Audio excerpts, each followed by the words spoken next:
Hello viewer, এই যে দেখছেন গমের জমি, এই গমগুলো কিন্তু একদিন এত বড় হয়নি। বুঝতে পারছেন আমার কথা কি বলতে চাইছি? এই গমগুলো একদিনে এরকম হয়নি।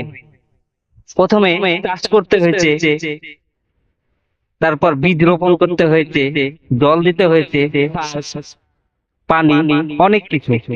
তারপরে ধীরে ধীরে এরকম হয়েছে। ঠিক তেমনই আপনার পেজ বা প্রোফাইলকে ভালো করতে গেলে, সামনের দিকে এগিয়ে নিয়ে যেতে গেলে ওই গমের মতো সার, পানি, অনেক কিছু দিতে হবে। সেগুলো কি কন্টেন্ট, আপনার ভালো কন্টেন্ট করতে হবে,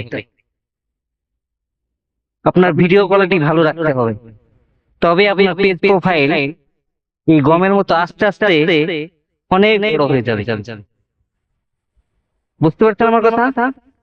ভিডিও ভালো লাগলে অবশ্যই একটা লাইক কমেন্ট করে পাশে থাকবেন।